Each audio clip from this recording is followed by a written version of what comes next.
There's your All cue, right, Kristen. that is my cue. All right, well, welcome again to everybody. Thank you so much on behalf of David and everyone on David's team. We really appreciate you taking the time to be with us on this webinar this morning. As many of you may already know, David has more than 40 years of experience as a family therapist, workshop facilitator, lecturer, and advisor to leadership executives from all over the world. He's dedicated his life to helping leaders create more authentic and more accountable organizations, and is a best-selling author and thought leader in the leadership community. He is incredibly passionate about helping people connect to the most authentic versions of themselves and seeing the world transform one authentic person at a time. Whether he's leading an academy, hosting a webinar, speaking in front of a crowd, or sharing his teachings through his written word, David is inspired and fulfilled with what he does. Today's topic of unmasking is one that many of us can relate to. And today, David will share some thoughts and insights on navigating our own blind spots and embracing our self-awareness. This webinar will be recorded and it will be posted on David's YouTube channel along with past webinars. I will post the link to that recording in the chat room. And again, thank you all so much for joining us. Without further ado, David will get us started on the webinar. Thank you, Kristen. Always good to have you here. Your presence makes such a difference, your enthusiasm and your passion and support of this work. So you are greatly appreciated and valued, as all of you are, for being here. It's incredible. I know this time of year is a busy time of year for most of us, and for you to take time to be with us this morning, be a part of our community, means a great deal to me. It sincerely does. So thank you sincerely on behalf of all of us. So here's the deal. I'm going to talk for probably 50 to 60 minutes. If you need to jump off at any point, of course do. Some of you need to jump off. The recording will stop though on the hour when I'm finished, and then I'll be around here until half an hour afterwards for Q&A and dialogue and connection. Often people tell me that the most valuable part of these webinars, these monthly webinars, is the time that we have to build community and have conversations afterwards. I'm certainly not the smartest person in the room here. I'm going to give you my perspective, but we can have an opportunity to get other perspectives after the webinar. I just want to say, I know this is this time of year.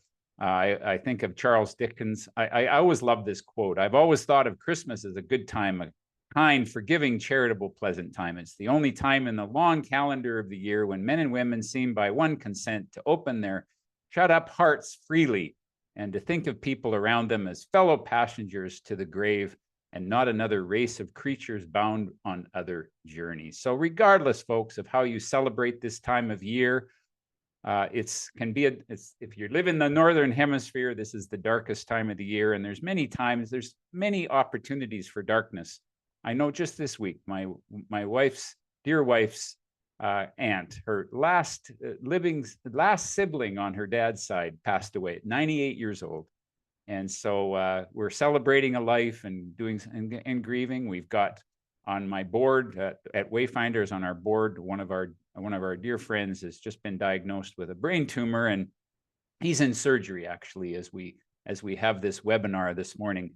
And so regardless of where you are, my hope is that amid whatever darkness it is, even if it's just a lack of sunlight this time of year, I hope that each of us can be inspired to bring a little bit of light to the world, regardless of where we are. Maybe that light is giving to other people, maybe lifting another person.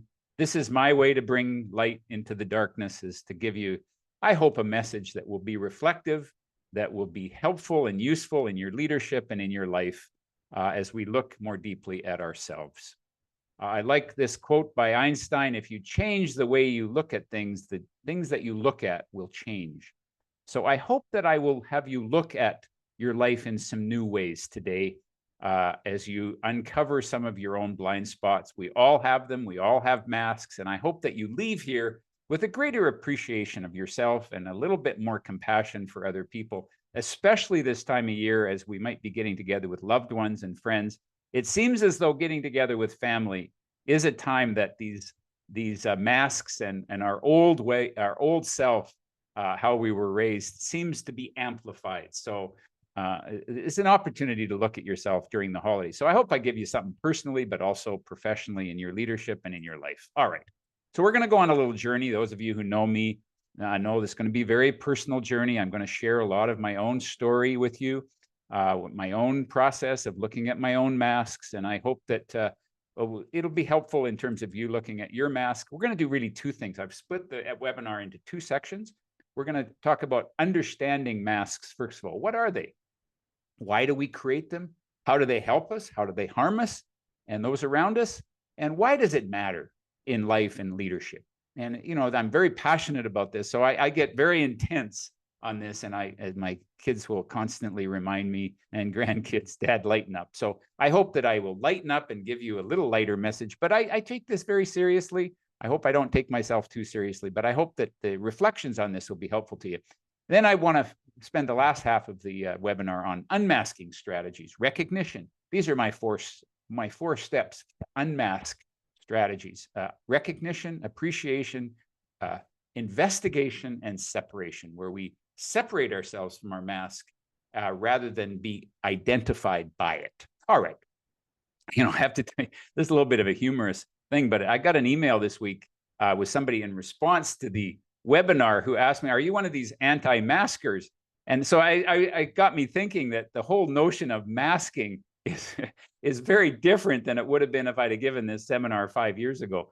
So, you know, our whole thought about what masking is, and I hadn't even thought of that when I was doing this, but let me assure you, we're not going to get into, I'm not an anti-masker.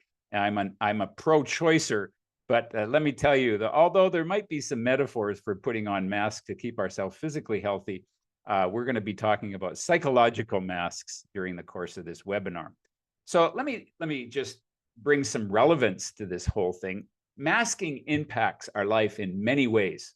I'm going to build a case for the fact that how we relate to each other and treat each other has to do with our masks that we wear, how we deal with stress, our health, particularly our mental health, but also our physical, our spiritual health, our well-being, how we lead, how we impact others, how we show up in life, our spending patterns, our debt load, the stress that we're under in terms of this. This is all related to masking and our personal growth. So although I don't have necessarily a cure-all for all of these, masking will impact each of these areas in our life. So that you can't live life without understanding something about masking. And as the great philosophers have said, the unexamined life is not worth living. So I have a bias toward examining my life. Many people will live their life with masks on. We all have masks, by the way. You can't avoid having masks if you're human. But the key is to understand them and to work with them. So I have 4 premises in this work. First of all, masks serve a useful purpose. And I'm going to say again, I'm not here to get rid of masks. They serve a purpose.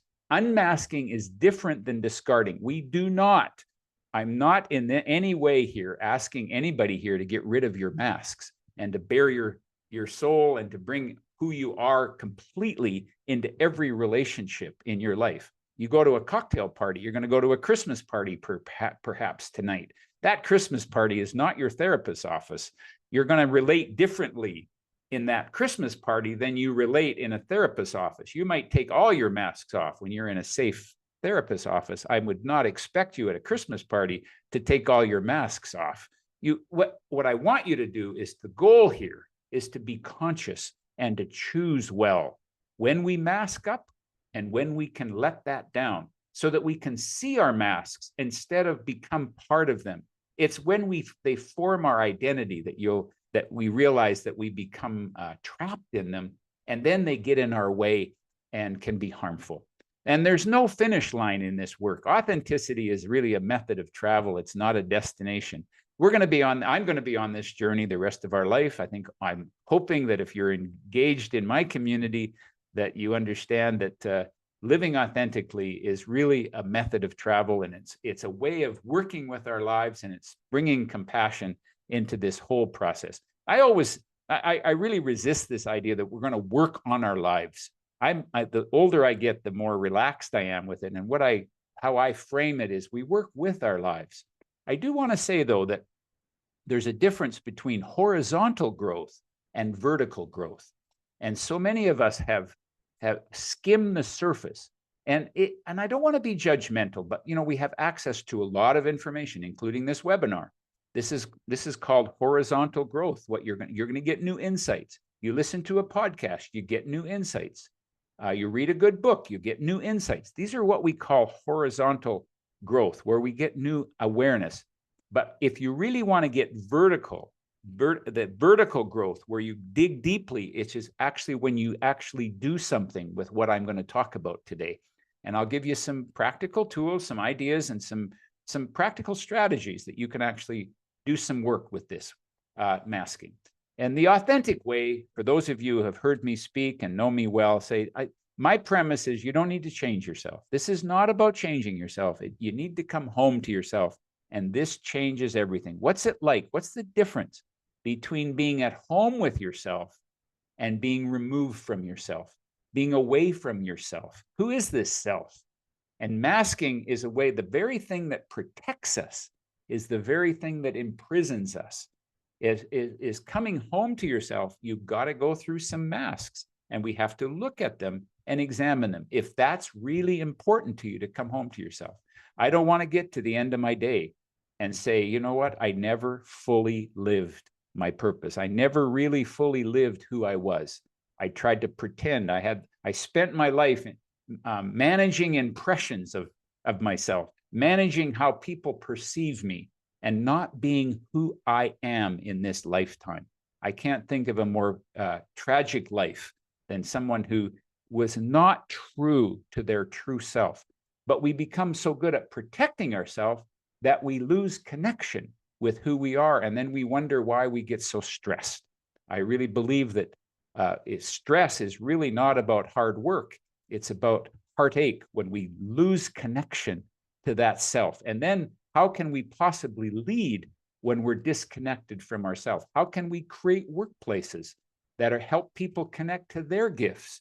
You want to get people engaged. You want to get people inspired. You don't have to do that for people. What we do is create a place where people can use their gifts and find their authentic self. Anyway, authenticity is not about fixing what's broken. It's about engaging in a compassionate excavation to uncover your true, authentic self. And this is really the purpose of my work. All right, let's understand what masks are. First of all, and this is really just an excuse. Some of you saw this.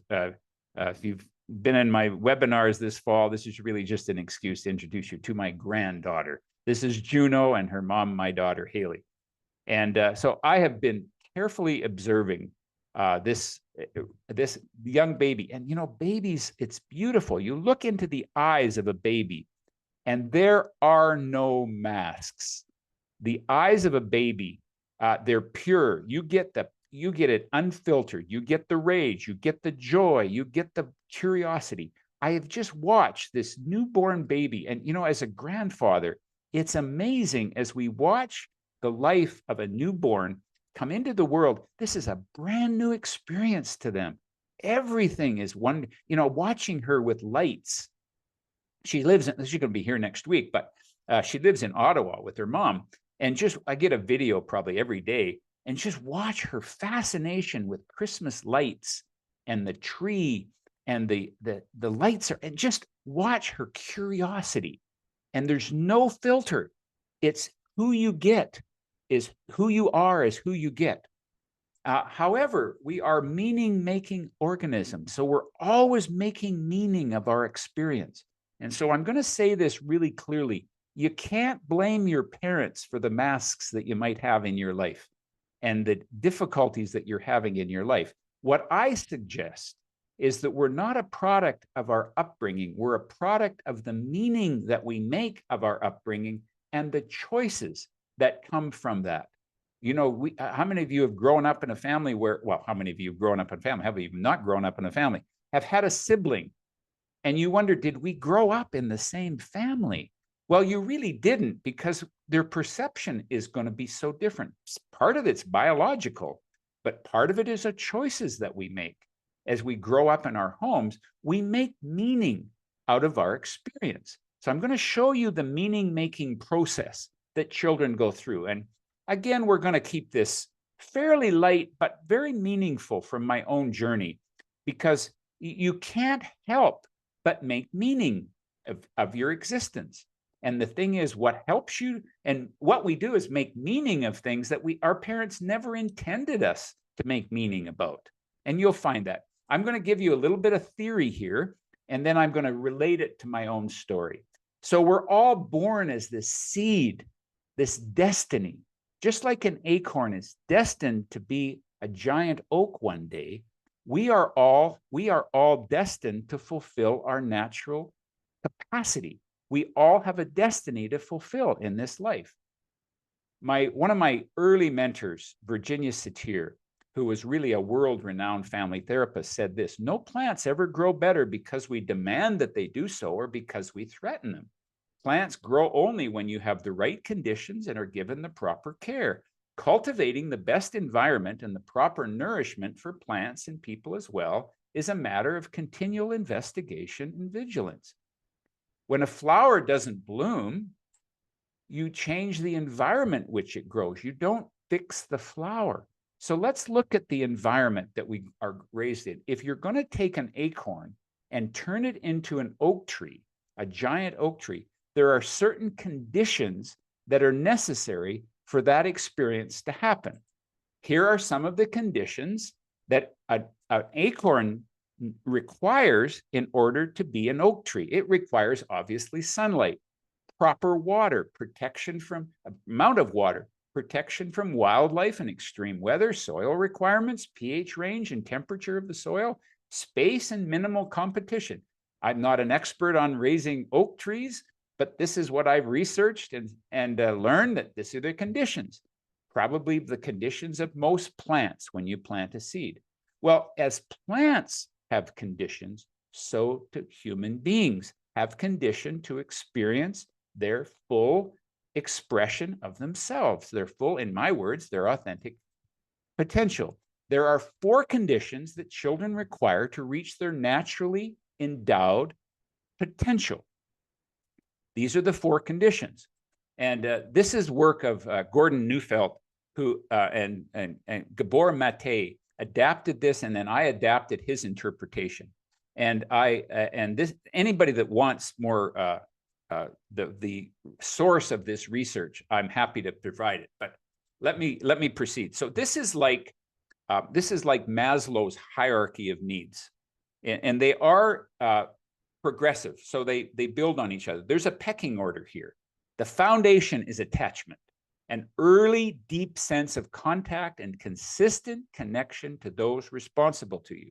The second condition is that you need security that allows you to rest from the work of having to earn your right to be who you are. Permission to feel one's emotions, especially grief, sadness, anger, and pain.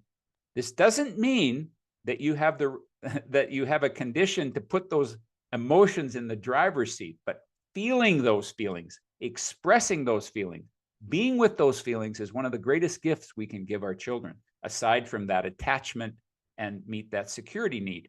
And then play, which is the experience of self-expression free of evaluation. Now, these are the 4 conditions that create an optimal experience in a child's life for them to express their full potential in their lifetime. These are early in your formative years. These are the 4 conditions. Now, very few of us ever get the, it's not a black or white. It's on a spectrum. And if we don't, and by the way, all of these conditions can, in my words, be boiled down to 2 words. Attachment is the foundation, and then authenticity. Now, here's what we know. If your attachment is at risk, we will always give up our authenticity in order to be attached. If we don't have a caregiver that consistently is there for us in our formative first 5 years of our life, particularly the first 2 years of our life, and that attachment is shaken, that foundation is not built, we will give up our authenticity and find that attachment anywhere we can. It's called giving up. It's called peer pressure. If I find it from peers, if I find it from gangs, whatever it takes, I will give up who I am in order to fit in. And to a degree, we have likely all compromised that to some degree. So here's what I know. We're meaning-making organisms. Now, I want to show what happens in this process. We're also very resilient. So when those conditions aren't met, we are very resilient to find a way. I have a bookshelf here with a plant underneath it. And that plant has gone crooked around the bookshelf to get the light that it requires. If you take a snapshot of that light, of that plant, it's going to look really crooked, and it's going to look like pathological. What's wrong with that plant? But it's actually just bent around as a way of, it's just doing what it's meant to do. That plant is resilient. It's going to find the light at all costs. We're going to get attachment at all costs, even if it means creating a mask. And this is what happens. You see, sometimes if we aren't safe to be authentic, if we really aren't safe to be who we are, or that attachment need is compromised, we will hide to protect ourselves by creating a mask. I'm going to show the world what the world wants rather than risk my own vulnerability. And so what we know is that we have a constructed self where we put a face on for the world versus who we really are, because we need that attachment so badly that we construct a self and compromise our authentic self. And that gap is what we call living a divided life. And that causes pain when there's a division in your life. And it'll show up in all kinds of ways, which I'll show you here in a minute. And so what our work is, and if we had more time, we'd get into this in more detail. How do we become integrated in our life? How do we recognize the mask of our constructed self and integrate it more fully into who we are? I love researching words, and many of you have seen this, certainly in my presentation. Sincere is derived from the Latin sign without, and cera, wax, without wax. According to one popular explanation, dishonest sculptors in ancient Rome and Greece would cover flaws in their work with wax to deceive the potential buyer. Therefore, the sculpture was without wax, which would mean honesty in its imperfection. So what we do is that we have these cracks in us, but we aren't supported to have those cracks. So what we do is that we put wax in them, and we become, in this word, insincere. We become inauthentic. Now, as I say, humans are meaning-making organisms. So this is the anatomy of a mask. First of all, we have a method of survival. How do we survive in a system that's not safe in some degree or another? It can happen in our home. It can happen in significant relationships, when we go to school, when we attend church. We find ways, if we aren't safe or those attachment needs aren't secure, we'll have a method of survival. Those survival methods become a survival belief about ourselves. And the challenge with the mask, these are the masks that we build. The challenge with that is that we identify with that mask, and we hang on to it, and that then becomes a blind spot for us. And that's where it shows up in some harmful ways in our life. The origins are there's always a purposeful intent for survival, but they become a blind spot if we don't look at them. So let me just give you a few examples of this. And I'm going to relate it to, there's a message that we get as a child, how we interpret it as a child, and then we turn it into a survival method. So for example, good children don't yell. That's often, by the way, it's always easier to raise an obedient kid than it is an authentic kid. So, and for whatever mask a parent might have, and I'll share with you what mask my own parents brought into the family, that's a message that children get. Children don't yell. Angry children don't get loved. So the survival method is, I'm always going to be nice. I'm going to be nice around here as a way of protecting myself from not being loved. I want to be loved, so I'm going to form this foundation of being nice and compromise myself and treat everybody else, take care of everybody else. And we think that's love, but it's really compromising ourselves. It's really survival. Another message we could get is anger causes pain. Very few of us have had role models in our family where either people don't suppress anger or they express it without hurting people. So we get this message. If you had anger in your life that caused pain, we say, you know what? The message is, I don't want to, I'm going to avoid pain. And the interpretation of that is to avoid pain, avoid anger and conflict. And you suppress anger and become avoid conflict. You become conflict avoidant. I don't want any conflict around here because it means that I'm going to get hurt. Now, these are unconscious, and this is why we're bringing it from the unconscious into the conscious. Most of our behavior, I've often seen it described, if you have a circle like this and one little dot in the middle, that dot is your consciousness. Everything else that goes on in your life really is below the surface of your consciousness, because it was formed in our early years as a way of surviving. And what we're finding is we're surviving, we're doing the same thing in our 40s or 50s or 60s that we used when we were 2, and it's exceeded its function. We don't have to do that anymore, but we keep doing it. I don't know how many of you find this when you go home at Christmas or you have family members come over at Christmas and you find yourself responding the same way that you did when you were 8 years old, and you go right back just automatically. All right. So here's another way. Humor or any escape is a good pain reliever.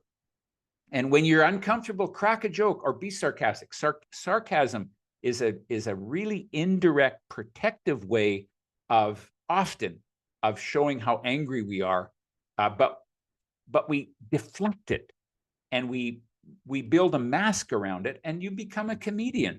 A lot of comedians have been raised in disheveled families with a lot of pain, and we protect ourselves from that by escaping into humor. Okay, here's some more. Good children don't get less than an A. So to get love, I have to be perfect, and I'm going to always strive for perfection. Now, again, every one of these has a good side to it, but it's this need for always having to prove ourselves. Stop crying. Boys don't cry. This was in my generation, this was a big message. Vulnerable children don't get loved. Vulnerability is a weakness. Avoid it at all costs. I'm going to tell you, I'm coaching a person right now who really sees vulnerability as a weakness. She is a tremendous project manager.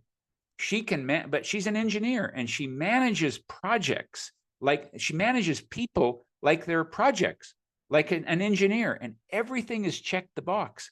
She has no emotional ability because, and in exploring her family, what we begin to realize is that it was never safe for her to be vulnerable. So what she did was she went to university and proved herself all the way along the line. I can do this.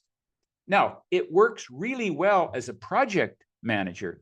She wants to be an executive in this company, but we realize that without people skills, without the capacity, she's got a wise enough CEO who says, you know what, unless you develop people skills and unless you develop a capacity to really be vulnerable and relate well to people, she's got this mask of hardness and intelligence. She's extremely intelligent, but she can't get to her heart because this mask is in the way. Children only get noticed, the last one here. Children only get noticed when you cause trouble. I have to be the troublemaker to get love. This is, by the way, this is my sister.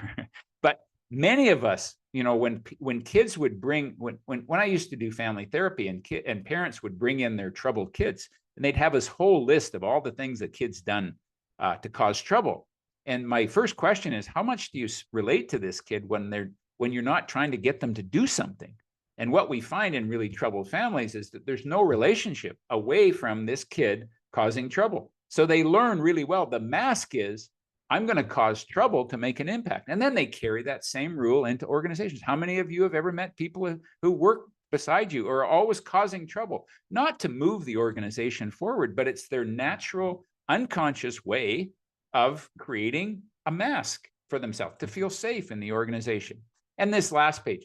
Angry children get through to people. So this is the opposite side of the same coin. To make an impact, I'm going to let you know how powerful I am. And anger protects me from being vulnerable. I'm just going to stay mad. I'm going to stay, I'm going to intimidate you. as a way of protecting myself. Being rigid and opinionated gets what I want, and being rigid and opinionated is powerful. And you always get rigid, and your bending and flexibility means losing power. So you continually have this rigid stance. Being a scholar prevents me from being hurt. And this is my brother. Being a scholar prevents me from being hurt. And having no friends is better than being rejected. He was a geek. He was a scientist. He never got less than an A till he got into medical school. And he was this scientist. However, he did go to boarding school in Quebec when he was in at grade 10 and 11. And he took down his mask and he found out he's something other than just being a scholar. And he let his humanness out. And having his experience of going to boarding school actually helped him be a better physician, because it took his mask down. So he wasn't just this identified with only his scholarly abilities and only his intelligence. He was also able to see his humanness underneath that. And so we hide behind the mask of my intellect. So now let me bring this down to a very personal level with my own family and show you in my own family, and I'll have you reflect on your own family growing up, because we all develop these masks. So my parents, Joyce and Harley here on the right, were wonderful, wonderful people, but they brought, like all parents, brought their own unresolved masks into this relationship. My mom had lived in a very abusive family growing up, very violent family growing up. And her first husband, Kate, my sister's dad, was killed in the war. And so she's grieving. When I was born, this is 10 years after the war, she's grieving the loss of a husband. She never had any support to do that. And then when I was a toddler, she had a stillborn baby. So here she is grieving, and she didn't know how to let that grieving come out. She had no way of opening the grief. And so she masked up with anger, and she was a rageaholic. And when she went in, she was wise and supportive and kind and lovely until she wasn't. And so you were constantly on guard. Now, see, I didn't know any of the backstory to any of this. I didn't know until I began to open up and explore my family. I didn't know what my mother had gone through. All I knew is I had to read the room, and I became, and by the way, this is the last, I have a lot of feeling about this picture. It's the last picture that we had as a family. It was taken in 1983, just before my parents sold the farm. We had a little reunion on the farm, and this was just before it went. And so I have a deep feeling about this picture. But my mother, what I did is I became the family therapist. My mask in the family was, I'm going to be the good kid.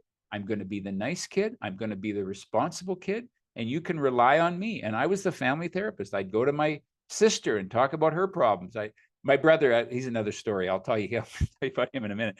But I would go to my mother and talk about my father. I go to my father, talk about my mother. I was the mediator in my family, and it looked really caring. Heck, I was just trying to survive, because I felt so afraid. And I became like a prey animal. I became very attuned to my environment. And part of that's biological, in that I'm an empath where I really read the room. What's the downside to that, you say? Well, I got burned out as a therapist because I gave so much of myself. I had no boundaries.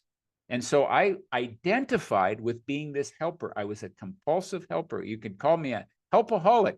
I just took care of everybody, and I had no sense of taking care of myself. And so I burned out. The other thing that happens, and I'm experiencing this right now in a project that I'm working on. We started a project with two colleagues who were going to do a startup company to help me rebrand, and build these leadership academies. And I got so engaged in the beauty of the two people that were helping me and their gifts and their passion, I lost my own voice. So what I ended up doing is I ended up over-promising. And I said, oh yeah, I'll turn you into a project manager. I'll look after paying for this. And it wasn't until about 2 months in that I began to realize, hey, I've lost my voice, because I naturally am in tune to other people more than I'm in tune to myself. And so I needed to stop and recognize, no, I need to say no to this project. What I need is, I need a company that I can partner with, but I don't want the responsibility of paying for it. And I don't want to take the risk, and I don't want to take the reward. I just want to be a participant. It's a long story, but it caused the two people that I was over promising, it caused some suffering because sometimes we can be so sensitive to other people that we actually hurt them when we're not clear with ourselves and not clear about our own vision and own voice in the project. My brother, his way of coping with it was he just went into his bedroom, tuned out the world. I remember asking my brother once, do you remember all the fights that my parents had? All the arguments they went through and the rage that my mom, what rage? Because he was in his bedroom studying. He just blanked it out. Put on, he had these headphones. Back in those days, they were big headphones, but he found a way to just get into his books. And my sister was the troublemaker in our family. She became pregnant when she was 15 years old. She ran away from home and she just ran. And that was her way of handling and dealing with, that was actually her wall. Defiance, just like compliance and defiance are the opposite side of the same coin. They're two masks that keep you from being real. My sister's defiance was actually not, it looked authentic, just like my caring looked authentic. Her defiance was simply a survival mechanism. And she has always had this strong personality since then. And I've her and I get along beautifully now because we understand each other's mask and what we're doing. I've also understood in my own healing process to have compassion for my parents and understand this is not their fault for our mask. This is our meaning, the meaning that we made out of this environment. The other thing that I'm dealing with, have been dealing with this last 8 years or 8 months, is we sold our acreage. Now, but almost 20 years ago, we bought this, but I'll tell you, I bought it, this beautiful acreage. It was on 100 acres of nature conservancy. It was on a beautiful creek. I couldn't afford this, but I had to prove, I had a mask of proving that I could be successful enough in my business to be able to afford this place.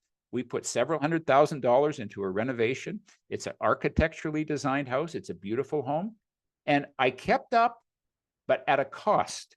And that debt that I was incurring, I can prove that I can do this. I can keep up with it. And my accountant okayed it, but I had to keep up with the debt. And I had no idea until we let go of it this year. I mean, we let go of it because we didn't need the size, but I also didn't need the burden. And just being free of it has absolutely, it's like I've taken this mask down this last summer and said, I don't need to carry this burden of worrying about what people think of me. I don't need to prove anything to the world. I'm going to just be who I am. And it has been extremely freeing and liberating for me to let that mask go and realize, you know what, these people I'm impressing don't even care. But but that motor that I've had running, that motor of anxiety and motor of success, I'm going to prove that I can be successful. That motor, I'm going to tell you, doesn't shut down overnight. It's like okay, you turn the engine off and it's a slow process. And I'm just really beginning to be relaxed. And we've moved in August, but I'm just now beginning to feel relaxed with it. But it's been such a relief.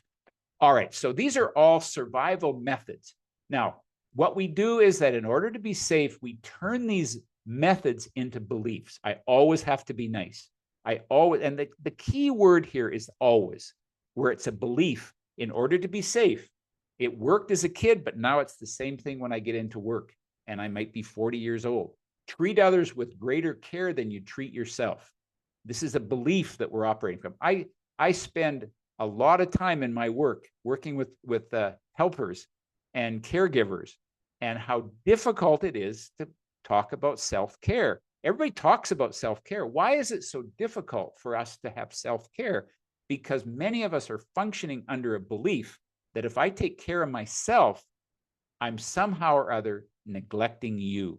And I have a belief that I always have to care for you more than me. And that can come from when we're 8 years old. And the very gift that we have to care and express caring becomes our curse because we don't know how to bring it back to ourselves. Always be perfect. This sense of continual drive. And I've met a lot of success, and we get a lot of reinforcement in our society for these methods of survival that keep them fueled. So I've worked a lot with entrepreneurs over the years, who are driven and just burn themselves out because they're driven to succeed. And it's not coming from their authenticity.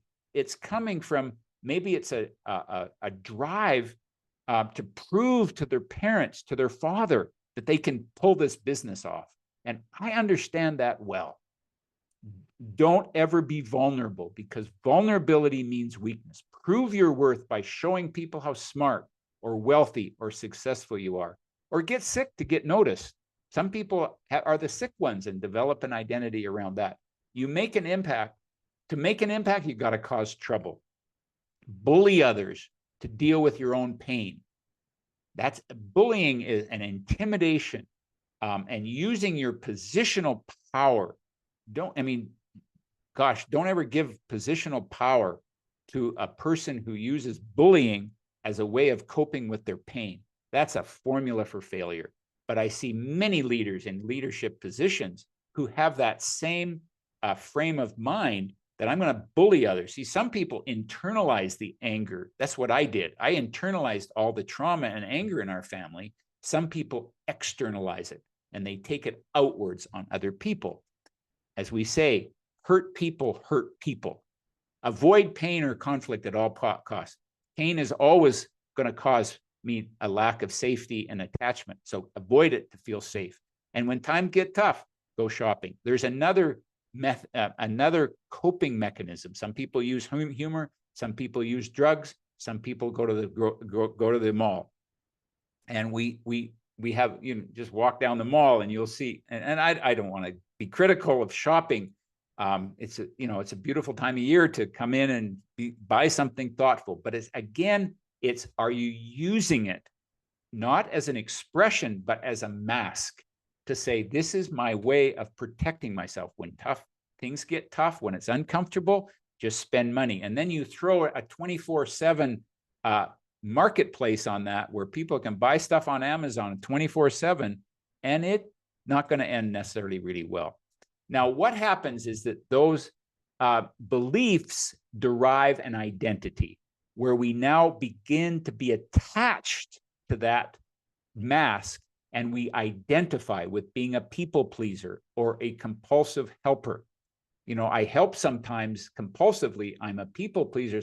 But when we identify with it, then we get locked into that, or an identity as an achiever. And again, these are all, you look at this list and you think, wow, what's wrong with this?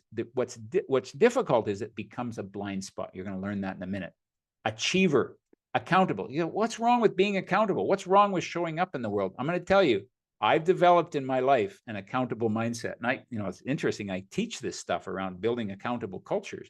But if I identify, I have such a hard time being late, I will absolutely berate myself if I'm late today. And I've had to really work with, by the way, teaching university and seeing a different mindset with university students around punctuality has really actually helped me lighten up a little bit on this. Although I still bring this value of punctuality, but it's when I'm identified with, I cannot let anybody down. It is so stressful for me. If I make a promise, I will absolutely go to any length to get that done at a huge, sometimes cost, when I don't give myself permission to be human and say, you know what, I have to be honest with you. I can't come through on this one. And then if you combine a people pleaser with accountability, these are two masks that really lead to a lot of stress in life. An avoider, I'm just going to avoid stuff. An analytic. And by the way, any MBTI label. So if you've ever taken a Myers-Briggs type indicator, you say, well, I'm an introvert. And then we develop an identity around. And when I first took that Myers-Briggs and I found out I'm an introvert, I never went to a party. I never did anything socially for 6 months. Oh no, I can't do that. I'm an introvert. So you identify with it. I remember in the days back when MBTI were first used back in the 90s, I had people had there's 4 letters on their office door. That's their identity. Well, this is a part of them, but it's only a part of you. It's not who you are. A bully or an abuser, a preacher. My grandfather was like that. He was a zealot. You could not connect with him because you go over to his house and all he would do is preach at you. he'd preach, and many theologians and pastors get into this. He would preach all day and then abuse his kids at night. A micromanager, where you become identified with that role. I just micromanage people as a way of protecting myself. An addict, an alcoholic, or a womanizer. Believe me, I've met lots of those in my life, in my course of my work. Or a troublemaker. You just be a troublemaker and cause trouble. So these become who you are as a person. And that's when you get locked into this. To thine own self be true. Well, which self are we talking about here, right? All right. Then they lead to blind spots. What's normal is what's hurtful. I lived in a state of anxiety all my life, and I had no idea how it felt normal to me. I didn't know how anxious I was until I began to put pressure on other people. I didn't have any idea how much stress I was under until I started to put pressure on other people. You can't see how we're causing harm. This becomes a blind spot. That's why they're blind spots. We can't see them. And they feel normal to us because this has been a survival mechanism, but they cause harm to others. We lack a gauge to know our effectiveness and our impact. We make poor decisions. We miss growth opportunities. And I'm going to say we miss our gifts, because our gifts are all tied up behind our mask. The very thing that protects us is the very thing that keeps us a prisoner from realizing our gifts. I love this, that the word passion comes from the Latin word passio, meaning to suffer or to endure. I'll tell you, if you want to find your passion, you got to get past your mask, and you got to look into what that mask did to protect you from is the very thing that will protect you from finding your passion in life. All right, what I want to do in the last 15 minutes here is give you some strategies for unmasking, for de-identifying, stepping into the recovery cycle. And again, we're going to go through these relatively quickly, but I hope that it's a practical thought here. So first thing is recognition. This is a fascinating story to me. This is Dr. Meyer Friedman. Now, Dr. Meyer Friedman was a cardiologist in the 1950s, and he's the one that discovered the notion of a type A personality, these hyperactive, very busy, highly driven executives. They don't necessarily have to be just people in general. He developed and discovered this notion of type A personality. And where he discovered it is in his waiting room in the cardiologist's office. This is he would go through chairs 3 times more quickly than his colleague down the hall, who's a GP, who had a different waiting room. And he would wear out all this. And what he discovered is all these people came in as cardiac patients, were so hyperactive. Probably they would have been diagnosed in those days with ADHD, but they're so hyperactive, they wore out all the furniture in the waiting room. And that's how he first discovered the notion of a type A personality. And it was related to heart disease that he said. So in terms of recognition, I think we need some personal here's how you recognize. You got to recognize your mask. If you can't see your mask, then you can't do any work with it. What we see, if you can't name it, you can't work with it. So first of all, personal reflection. I would encourage you to make room while it's fresh on your mind to say, what masks do you have? You can't survive with, none of us had all those 4 conditions met completely. So we're all deficient in some, and we all in some ways protected we didn't have those conditions met. So in some ways we all created masks for ourselves. What are your masks? Where are they helpful to you? Where are they not helpful? Get some feedback. The best way to see this is from other people. Get some feedback from your stakeholders, people who depend on you or people you depend on. Maybe you need to do it anonymously because if you're in a position of power, people aren't necessarily going to be honest with you. So we do this 360 feedback for a reason. You can design your own. You don't have to do a fancy thing. Just ask people, what do you see that's getting in your way? And if you need any support, I can give you some support with understanding what kind of questions you can do. You could just Google 360 feedback and just design your own little anonymous feedback form and give it to the people in your life. Give it to your kids if you're a parent, to your significant other. I'll tell you, if you stop and listen, your significant other they will see your blind spots. However, if you live with a person for a long time, it becomes a pattern and then becomes hard to see that. But make sure you get some fresh perspective from other people, guides, coaches, therapists, mentors in your life. These can be very, very helpful to give us feedback when we can just really have a safe place to let all our masks down. Recovery or support groups. I spend probably 20 hours a week volunteering my time in the recovery area, and understand the importance of a fellowship and a strong support group. Peer support groups. Before we end here, I'm going to give you an idea of what we do in terms of our SAGE programs to offer peer support, which is a support group where we get people together, small groups of people together, and they really spend they have a session every month. And part of what they do is to unmask and give each other feedback on what they're doing with their life, how they're doing with their life. Find the pain below the mask in a community of support. You can't do this work alone, but there's always something that we're masking against. And as we say in the trauma literature, in the trauma field, you got to look the dragon in the eye, embrace that pain, lean into it, but don't do it alone. So what is it that you're escaping yourself from? What insecurity, what fear do you have? What pain? It's primarily pain and fear that we run from. In the process, we got to really appreciate that you can't judge your way out into this recovery. You have to really appreciate as you recognize these masks, appreciate how they have served you. I had a friend of mine, I think Kyle, you may be on this call, who gave us a gift of his cabin up in Salt Spring Island. And I always love to go to libraries. Whenever I go to a new community, I go to a library, and I had to take a picture of this is the entrance of the library in Salt Spring Island. Beautiful little place.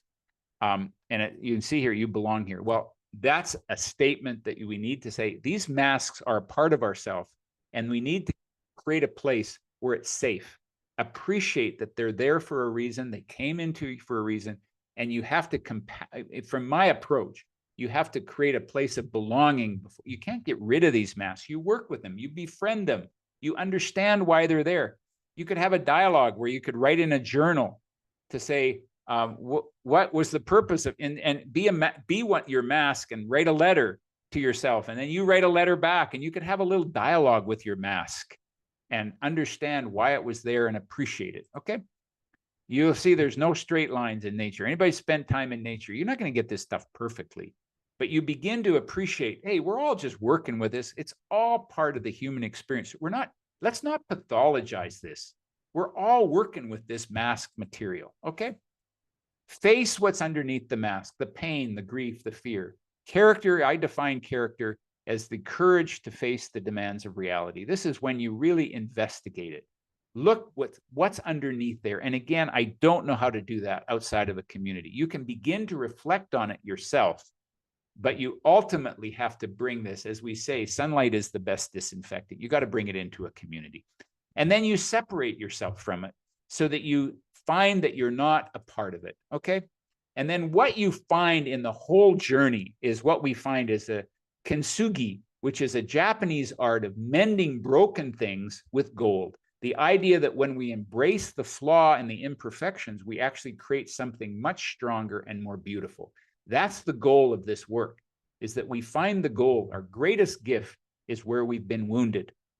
Our greatest contribution that we make is where we have built the masks the strongest. And what's underneath that doesn't just lie pain and suffering, it lies our gifts. And this is where our full gifts can come and fully be expressed in our life. And that's our work.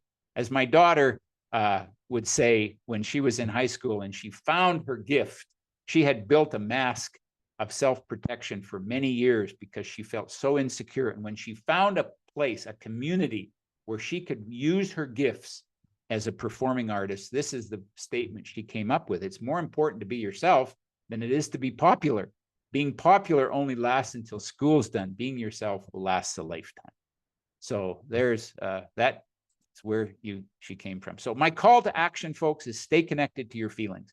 Just be aware. What are your feelings about what I've said to you today? What emotions get surfaced?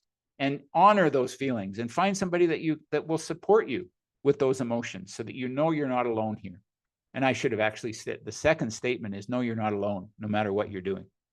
Take some time to reflect on your own masks. How do they impact your leadership? How do they protect you? And how do they limit you? Ask yourself, what are you protecting yourself from? And how have you found your gifts in your life by unmasking? What work have you done? I'll bet there's already gifts that have come up. You don't necessarily need to do this intentionally. It'll often just happen. And reach out for some feedback and reach out for some support so that you know you're not doing this stuff alone. And if you need any support on your journey, reach out to Val and be glad to set up a time to talk with you. If something stirred here, this doesn't replace any kind of coaching or therapy, but what I'm doing is giving you some perspective. And if something got stirred here that you'd like to pursue, feel free to reach out to me.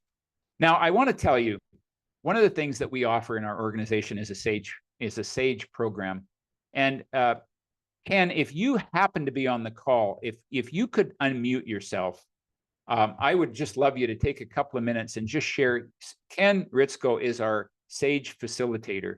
And if you had 2 minutes, Ken, to just share with us what the SAGE program is about and what we offer in terms of supporting a community of leaders to unmask. Ken, are you able to unmute yourself? Yep, I think I'm good. Can you hear me, Dave? Yeah, you bet you can. Go ahead. Awesome.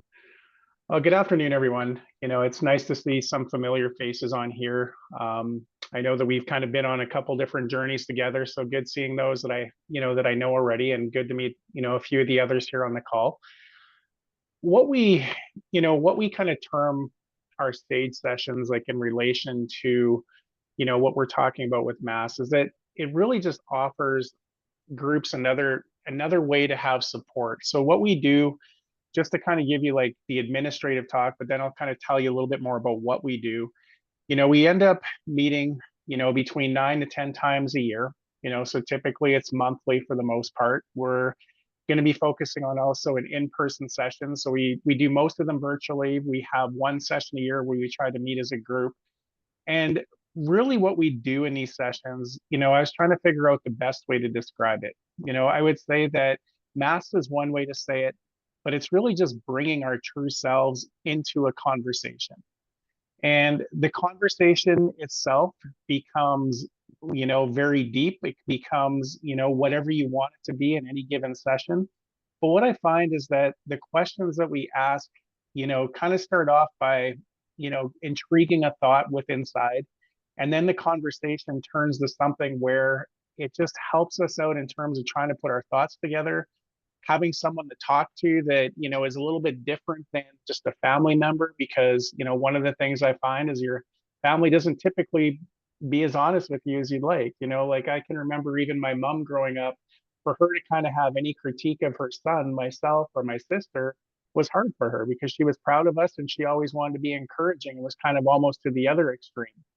So by joining a support group like this, it kind of pulls you into something that makes you feel like you can actually talk about anything. Like we talk about anything in regards to, whether it's relationships in the family, if it's relationships with colleagues. We have folks that join us like as entrepreneurs. We have folks that work in public service, public corporations. But it's funny when you start actually bringing things together, how we all have similar problems and, have similar ways and issues that we all have to work through, over our lifetime.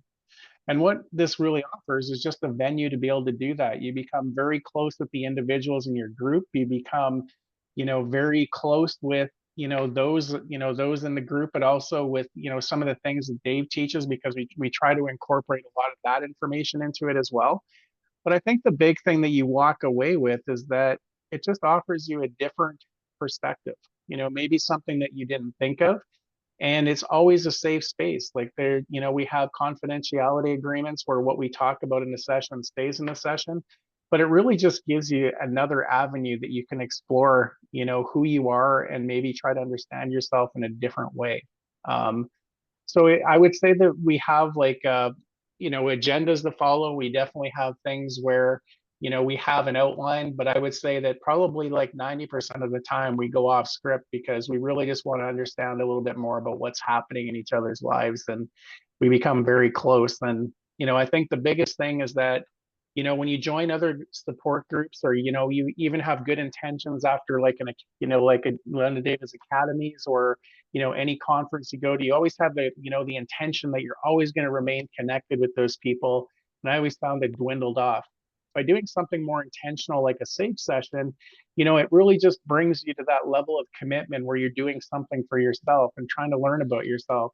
So this just takes it to the next level where it's intentionally working on yourself, intentionally helping others, and really just offers you a really, I would say, you know, cool place to be, but also a very safe place to be that really brings your true self to the, you know, to the forum. So if anybody ever has any questions about this, or, you know, wants a little bit more information about what we do, I can definitely, you know, be available. I'll put my information in the chat. So if you want to, you know, give me a call, or if you want to just send me a quick email, I can definitely do that as well. So I'd be here for you anytime, just to answer anything for you.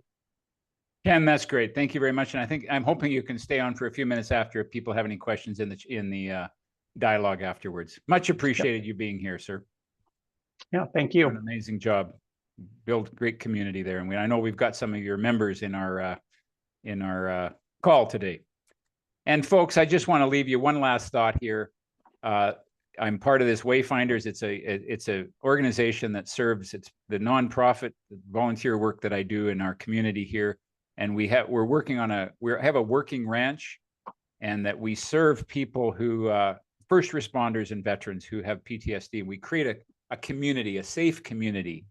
We have a horse program and a bee program and a music program, an indigenous program, where they can come out and feel, where they can take their mask off without having to talk about their trauma. It's not a therapy-led program. It's a community-led program for first responders and their family. And we are organizing a golf tournament. And Gord, if you can stick around afterwards, if you have a few minutes, Gord is our golf tournament guy who's going to be organizing this. And if you have, we are in need of some committee members who would like to contribute to a great cause, mental health, navigating the mental health journey for our first responders and veterans. And if you can stay on afterwards, Gord, for a few minutes, we'll answer some of give you a chance to give you the floor. I have gone overtime, which I don't like to do. I like to be accountable. My identity about being an accountable person says I like to end on time. So we're going to wrap it up there. But at this point, I invite you to our next monthly webinar, our New Year webinar, Friday, January 24th, same time. And the topic next month is Beyond Resolutions, Embracing the Power of Intention. So with that note, I will stop recording and stop sharing here, and we will come back